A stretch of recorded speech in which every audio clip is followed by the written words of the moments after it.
15년 경력 석유 엔지니어가 이메일 한 통으로 해고당했습니다.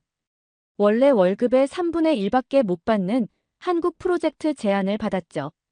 미생물로 수소를 만든다. 처음엔 코웃음 쳤습니다. 하지만 그 숫자들은 거짓말을 하지 않았어요. 생산 단가 5분의 1, 효율 78%. 63번의 실패 끝에 그가 마주한 건 무엇이었을까요? 영상을 보기 전 구독과 좋아요 눌러주시면 영상을 제작하는 데 있어 큰 힘이 됩니다. 저는 텍사스에서 15년간 석유를 파던 엔지니어입니다. 쉐브론이라는 회사 아시죠? 거기서 시추 설계를 담당했어요. 한국계 미국인 2세인데 솔직히 한국이랑은 별 상관없이 살았습니다. 아버지는 고물상을 하셨고 저는 그냥 미국 사람으로 살았죠. 그런데 작년 가을 회사에서 갑자기 구조조정 통보를 받았습니다. 15년을 바쳤는데 말이에요. 그것도 이메일 한 통으로요. 배신감이 이만저만이 아니었습니다. 퇴직금 받고 한동안 멍하니 지냈죠. 그러던 어느 날 MIT 동문한테 연락이 왔습니다. 한국 정부에서 청정에너지 프로젝트를 한다는데 미국 쪽 기술 자문이 필요하대요. 보수는 제가 받던 월급의 3분의 1 수준이었습니다. 처음엔 코웃음 쳤죠. 한국에서 무슨 에너지 개발이야 싶었거든요. 근데 자료를 보는 순간 생각이 바뀌었습니다. MIT 세미나실에서 발표를 들었는데 처음엔 또 흔한 수소 얘기인 줄 알았어요. 해수 전해 수소? 그거 다들 실패한 거 아닌가 싶었죠. 그런데 내용이 달랐습니다. 해수를 직접 분해하는 게 아니라 특수 박테리아를 쓴다는 겁니다. 미생물이 상온, 상압에서 수소를 만들어낸다고요. 효율은 78%. 기존 전기 분해보다 에너지가 5분의 1밖에 안 든답니다. 발표자는 한국과학기술연구원 출신 생명공학자 팀이었어요. 리더는 박민수라는 사람이었죠. 저는 속으로 비웃었습니다. 미생물로 수소를 만든다고? 15년간 현장에서 구른 제가 볼 땐 말도 안 되는 소리였거든요. 그런데 숫자는 거짓말을 안 합니다. 해수 1kg에서 수소 120리터가 나온다는 겁니다. 생산 단가는 킬로그램당 0.8달러. 지금 그린 수소가 4달러에서 6달러 하는데 말이죠. 5분의 1 가격입니다. 저는 발표가 끝나고 박민수한테 다가갔어요. 몇 가지 기술적인 질문을 던졌는데 대답이 막힘없이 나오더군요. 이 사람 진짜구나 싶었습니다. 한국 정부는 이미 1,200억 원을 투자했고 미국 에너지부도 관심을 보이기 시작했답니다. 검증 압박이 들어오는 상황이었죠. 박민수가 제게 말했습니다. 같이 해보지 않겠냐고요. 저는 고민했어요. 쉐브론에서 잘렸다는 자존심, 한국 프로젝트라는 묘한 거부감, 그리고 월급 3분의 1이라는 현실. 하지만 그 숫자들이 자꾸 머릿속을 맴돌았습니다. 78% 효율, 생산 단가 5분의 1. 그날 밤 아버지 목소리가 떠올랐어요. 한국 사람들은 등 떠밀리면 기적을 만들어낸다고 늘 말씀하셨죠. 저는 그게 그냥 옛날 사람 향수인 줄 알았는데 이번엔 좀 달라 보였습니다. 다음 날 박민수한테 전화했습니다. 하겠다고요. 대신 조건이 있다고 했죠. 제 방식대로 일하게 해달라고요. 박민수는 웃으면서 그러라고 했습니다. 한 달 뒤, 저는 보스턴 외곽 창고로 출근했습니다. 실험실이라고 하기엔 너무 초라했어요. 에어컨도 제대로 안 되는 낡은 건물이었죠. 쉐브론 본사 건물 생각하니 한숨이 나왔습니다. 팀원은 총 6명이었어요. 박민수 박사는 미생물학 전공이고 김서연 박사는 촉매화학을 했답니다. 그리고 이준호라는 젊은 친구가 있었는데 카이스트 기계공학과 나왔다더군요. 저보다 9살이나 어렸습니다. 첫 회의부터 분위기가 이상했어요. 박민수가 목표를 제시했습니다. 3년 안에 상용화하겠다고요. 저는 바로 반박했죠. 박사님, 저는 15년간 현장에서 일했습니다. 실험실 데이터랑 현실은 완전히 다르다고요. 최소 7년은 봐야 한다고 말했습니다. 박민수가 제 눈을 똑바로 보며 말했어요. 제시카, 우리한테 7년이 없답니다. 중국은 벌써 2년 앞서갔고 일본 도요타는 비슷한 기술에 5천억 엔을 쏟아붓고 있다고요. 우리가 안 하면 한국은 영원히 에너지 수입국으로 남는다고 했습니다. 저는 어이가 없었어요. 이 사람들 정말 미쳤구나 싶었죠. 3년 안에 상용화라니. 석유업계에서는 신기술 하나 적용하는데도 10년씩 걸리는데 말입니다. 김서연 박사가 데이터를 보여줬습니다. 박테리아가 해수에서 수소를 만드는 메커니즘이었어요. 솔직히 생물학은 제 전공이 아니라 반도 이해 못했습니다. 그냥 숫자만 봤죠. 효율 78%. 이건 확실했습니다. 이준호가 기계 설계도를 펼쳤어요. 바이오리액터라는 건데 박테리아를 키우는 통 같은 겁니다. 근데 온도 조절이 엄청 까다롭다더군요. 0.1도만 벗어나도 박테리아가 죽는답니다. 저는 그날 밤 숙소로 돌아와서 생각했습니다. 이 프로젝트 성공할 수 있을까? 쉐브론에서 받던 월급 생각하니 허탈했죠. 근데 묘하게 가슴이 뛰었어요. 15년간 석유만 팠는데 이번엔 뭔가 다른 일을 하는 기분이었습니다. 다음 날 회의에서 저는 말했습니다. 좋아요, 3년 해봅시다. 대신 제 방식대로 합니다. 박민수가 웃으며 고개를 끄덕였어요. 아버지 말씀이 또 떠올랐습니다. 한국 사람들은 등 떠밀리면 기적을 만든다고요. 저는 이제 그 말을 믿어보기로 했습니다. 어차피 잃을 것도 없었으니까요. 프로젝트 시작한 지 한 달쯤 됐을 때 미국 에너지부 심사위원회 미팅이 잡혔습니다. 위원장은 제럴드 허친슨이라는 사람이었어요. 하버드 화학과 석좌 교수고 수소 에너지 분야에서 40년간 일한 권위자였죠. 박민수가 발표를 시작했는데 10분도 안 돼서 허친슨이 끊어버렸습니다. 박 박사, 이건 불가능하다고 하더군요. 박테리아가 해수 염분을 견디면서 안정적으로 수소를 만든다. 실험실에선 되겠지만 스케일업은 절대 안 된다고 잘라 말했어요. 저는 그 자리에서 화가 났습니다. 데이터도 안 보고 불가능하다니. 하지만 입 다물고 있었죠. 여기선 제가 신참이니까요. 허친슨이 조건을 내걸었습니다. 9개월 준다고요. 100리터 규모 바이오리액터에서 72시간 연속 안정 생산을 증명하라고 했습니다. 그럼 자기가 에너지부에 추천서를 써주겠답니다. 회의가 끝나고 팀원들 얼굴이 죽어 있었어요. 당연하죠. 지금 실험실 규모는 5리터입니다. 20배를 키워야 하는 데다가 72시간 연속 안정 생산이라니. 차원이 다른 문제였습니다. 박민수가 한숨을 쉬었어요. 김서연은 고개를 떨구고 있었고요. 이준호는 벽만 쳐다보고 있었습니다.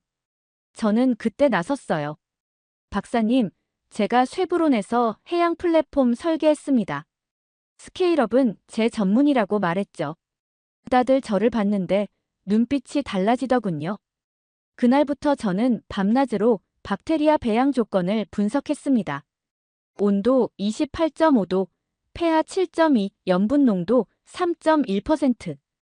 이 중 하나라도 0.1만 벗어나면 박테리아가 죽어버립니다. 문제는 5리터 통에선 온도 조절이 쉽지만 100리터로 키우면 얘기가 달라진다는 겁니다. 통 안쪽이랑 바깥쪽 온도 차이가 생기거든요. 그럼 박테리아가 골고루 자라질 않아요. 이준호랑 밤새 설계도를 그렸습니다.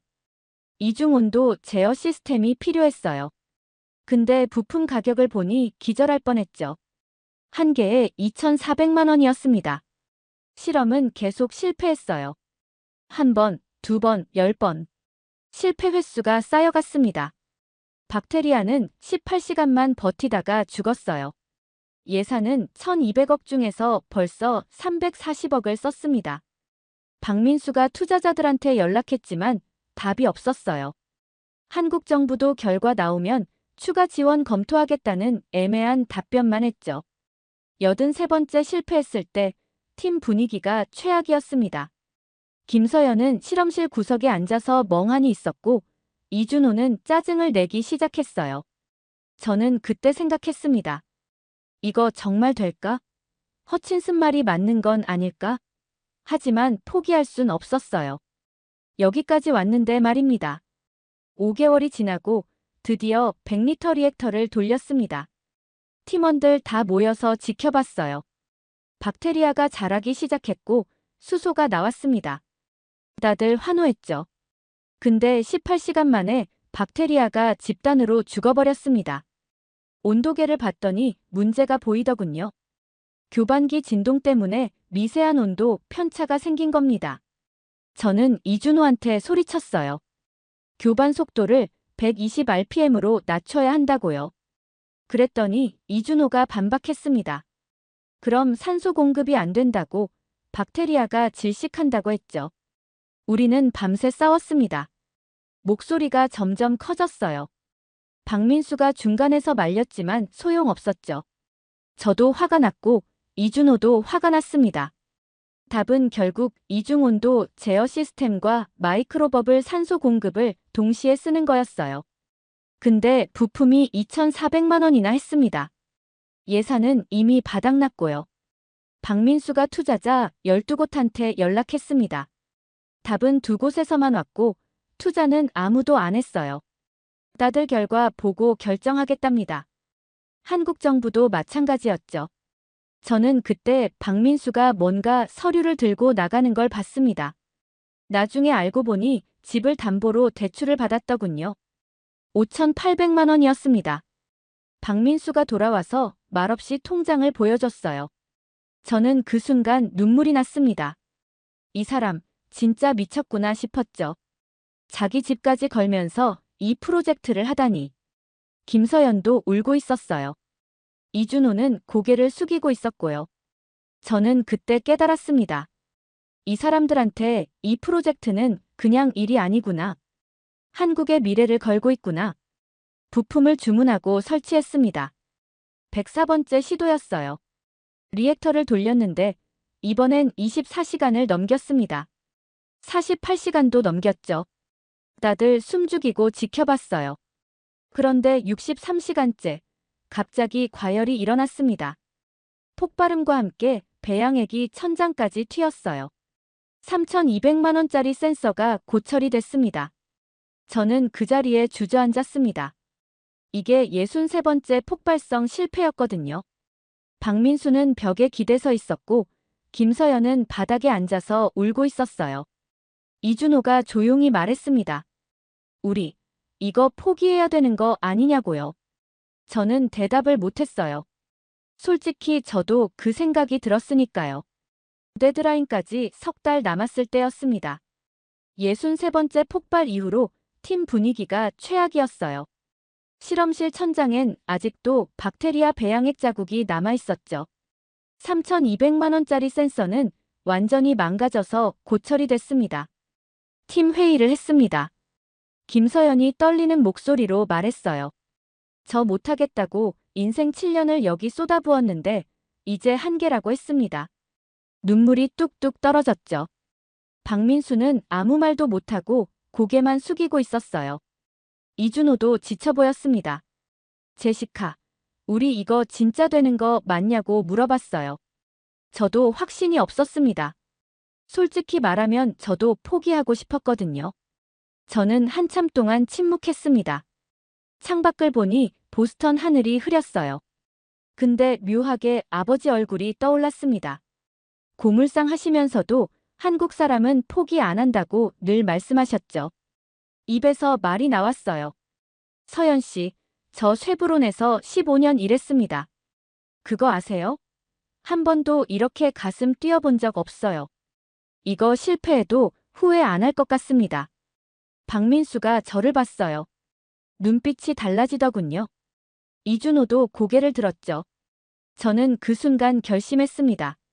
제 퇴직금 전액 6,700만 원, 그리고 차까지 팔기로 했어요. 팀원들이 깜짝 놀랐습니다. 제시카, 미쳤냐고 물어봤어요.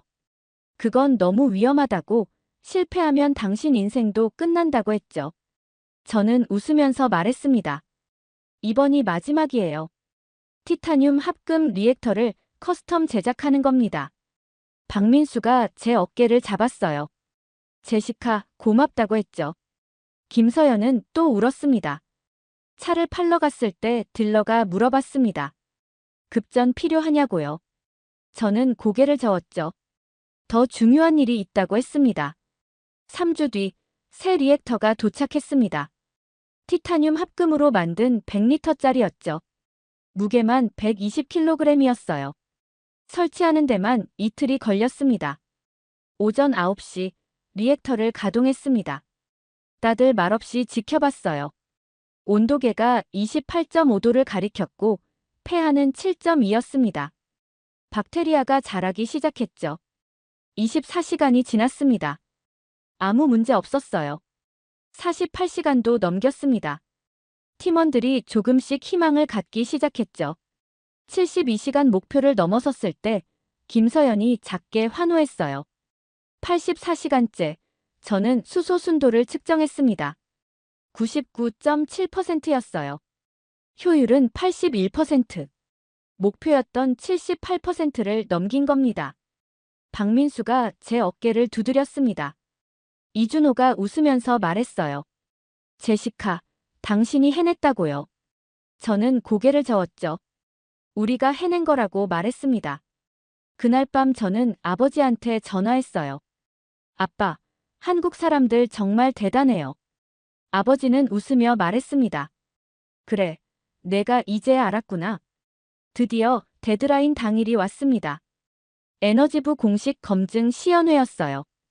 허친슨 교수 포함해서 심사위원 7명이 왔고 언론도 12곳이나 왔습니다. 박민수가 앞에서 발표했습니다. 저는 뒤에서 리액터를 모니터링했어요. 온도, 폐하, 염분 농도. 모든 게 완벽했죠. 수소가 안정적으로 나오고 있었습니다. 시연 시작 33시간째였습니다. 갑자기 수소 생산량이 떨어지기 시작했어요. 박테리아 활성도가 67%로 급락했죠. 저는 당황했습니다. 샘플을 급히 채취해서 현미경으로 봤어요. 그리고 발견했습니다. 미세 플라스틱이었어요. 해수 샘플이 오염된 겁니다. 실험실에선 정제수만 써서 미처 몰랐던 변수였죠. 허친슨이 자리에서 일어났습니다. 역시 안 되는군요라고 말하더군요. 언론 카메라가 저희를 향했어요. 저는 허친슨한테 달려갔습니다. 교수님, 48시간만 더 주세요. 현장에서 고치겠다고 말했죠. 허친슨이 비웃었어요.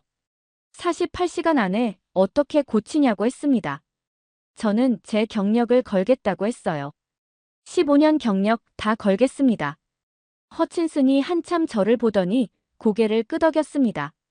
좋아요, 48시간 드리죠. 저는 이준호한테 소리쳤어요.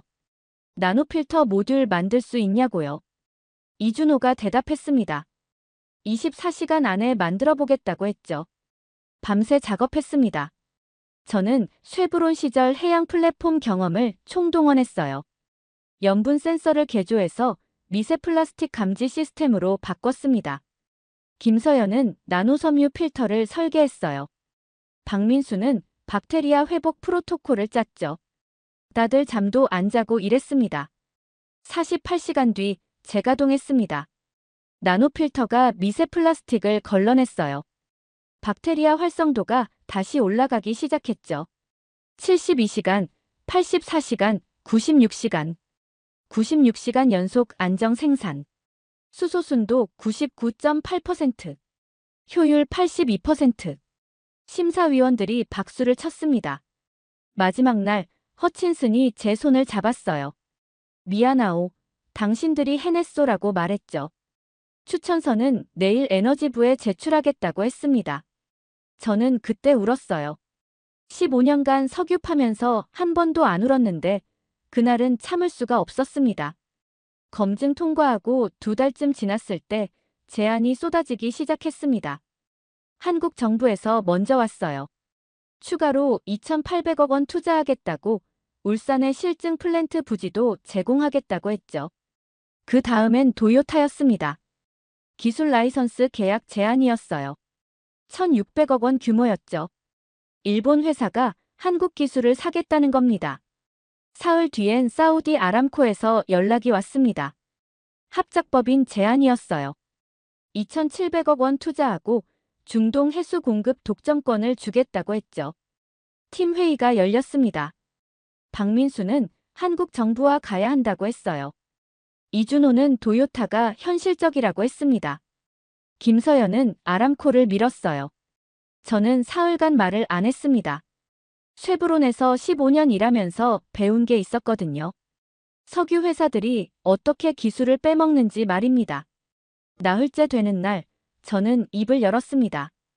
박 박사님, 전 석유 회사에서 15년 일했어요. 아람코 같은 데가 어떤 곳인지 압니다. 기술 빼가고 10년 뒤엔 특허 분쟁 걸어요. 한국 정부하고 도요타 라이선스를 병행하는 게 답입니다. 박민수가 물었어요. 확신하냐고요? 저는 고개를 끄덕였습니다. 협상이 시작됐습니다. 한국 정부 2,800억 원, 도요타 라이선스 1,600억 원, 총 4,400억 원 규모였어요. 도요타와는 5년 독점 라이선스 후 재협상 조건을 달았습니다. 계약서에 사인하는 날 뉴스가 들어왔습니다. 중국 칭화대 팀이 유사 기술 개발했다는 거예요. 근데 효율이 61%, 연속 가동은 12시간밖에 안 된답니다. 일본 도요타는 자체 개발 포기하고 우리 기술 라이선스를 선택했어요. 한국 기술이 일본을 이긴 겁니다. 박민수가 웃으면서 말했습니다. 제시카, 이제 믿냐고요? 한국 사람들 저령 말입니다. 저는 웃으면서 대답했어요. 이제 완전히 믿는다고요. 계약하고 석 달 뒤 울산 실증 플랜트 기공식이 있었습니다. 한국 정부 관계자들이 다 왔어요.